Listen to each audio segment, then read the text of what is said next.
ફસાયેલો પરિવાર પાલમાઈ થયો છે। વાસણા ભાયલી રોડ પર રહેતા પરિવારે પોલીસ ફરિયાદ નોંધાવી છે। ફરિયાદના આધારે પોલીસે એક આરોપીને ઝડપી પણ પાડ્યો છે। ગુપ્ત ધન કાઢવાની લાલચે તાંત્રિક ટોળકીએ છેતરપિંડી કરી છે। શરૂઆતમાં 1100 રૂપિયા વિધિ કરાવીને પરિવાર પર પ્રભાવ નાખ્યો। ગુપ્ત ધનની લાલચે પરિવારે લાખો રૂપિયાની લોન લઈ લીધી।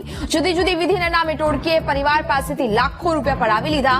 ઘરમાંથી ધન ભરેલો ચરુ ના નીકળે તો કોઈનો પણ ભોગ લેવાશે તેવું કહીને પરિવારને ડરાવ્યો હતો।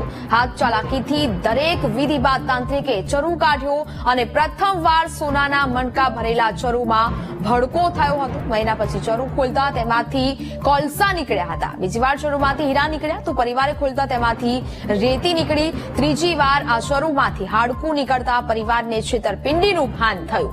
વિધિ માટે ખાડો ખોદીને આપનાર તાંત્રિક વિનોદ જોશીને પોલીસે પકડ્યો છે। અન્ય 4 આરોપીને પકડવા પોલીસ શોધખોળ કરી રહી છે।